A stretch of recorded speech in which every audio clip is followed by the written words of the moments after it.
कक्षा 12 के हमारे प्यारे बच्चों, आप लोग न्यूमेरिकल्स दूसरे लेसन का लगाते रहिए। धीरे धीरे करके मैं आप लोगों को एक एक करके न्यूमेरिकल्स भी डालता रहूंगा और आज से हम लोग नए लेसन की शुरुआत करेंगे। आइए, आज से हम लोग पृष्ठ रसायन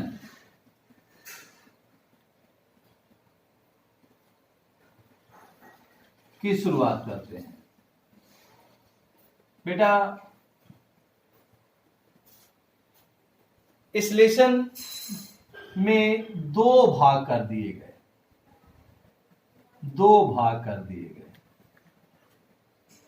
और दोनों भाग को एक साथ जोड़ के नया लेसन बनाया गया।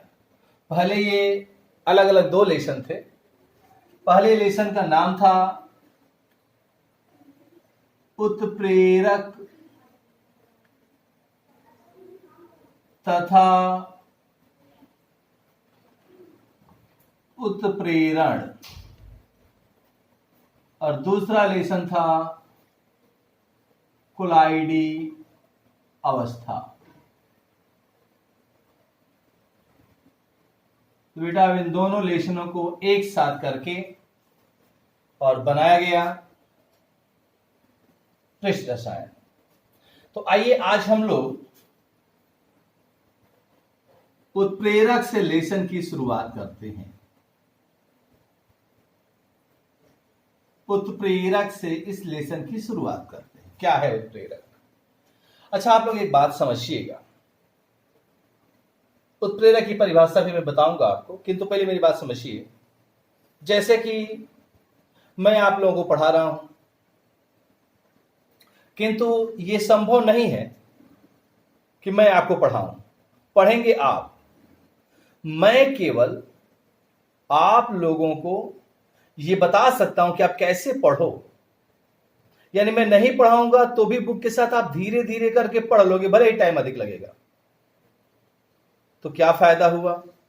फायदा यह हुआ कि मैं जब आपको पढ़ाऊंगा तो आप जल्दी पढ़ लेंगे। मीन्स मैं उत्प्रेरक हूं। तो उत्प्रेरक की परिभाषा कैसे देंगे, ध्यान से सुनिएगा। ऐसा पदार्थ, यानी उत्प्रेरक एक पदार्थ ही है। परिभाषा को याद करो बेटा। ऐसा पदार्थ जो किसी रासायनिक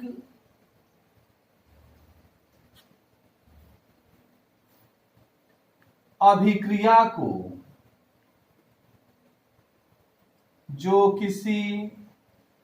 रासायनिक अभिक्रिया के दर को प्रभावित कर दे, उत्प्रेरक कहलाता है। ऐसा पदार्थ जो किसी रासायनिक अभिक्रिया की दर को प्रभावित करते, मीन्स घटा दे या बढ़ा दे, उसे हम लोग उत्प्रेरक कहते हैं। बेटा, भौतिक अवस्था के आधार पर उत्प्रेरक का वर्गीकरण पढ़ेंगे हम लोग। भौतिक अवस्था के आधार पर उत्प्रेरक दो प्रकार के होते हैं। पहले को हम लोग कहते हैं समांगी उत्प्रेरक।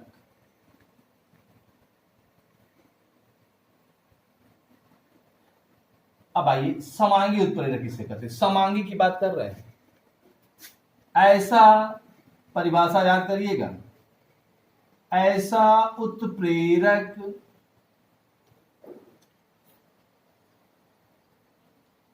जिसकी भौतिक अवस्था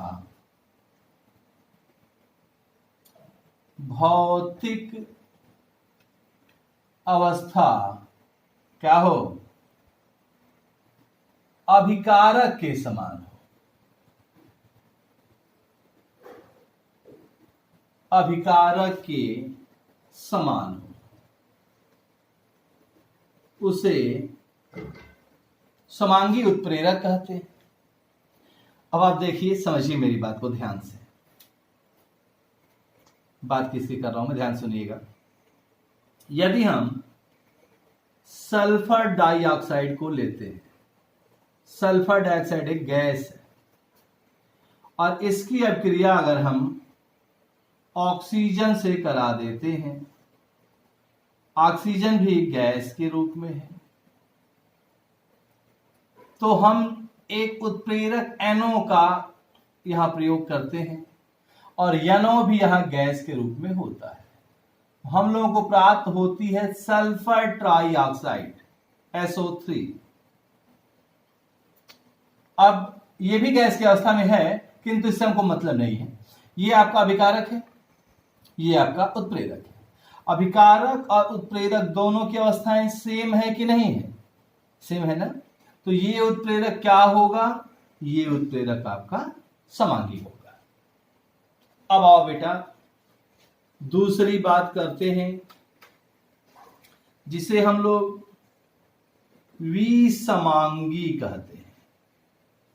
विसमांगी उत्प्रेरक, परिभाषा आप यहीं से बना लीजिए। अब ऐसा उत्प्रेरक जिसकी भौतिक अवस्था अभिकारक के समान न हो, यानी दोनों की भौतिक अवस्थाएं भिन्न भिन्न हो, उसे हम लोग विसमांगी उत्प्रेरक कहते हैं।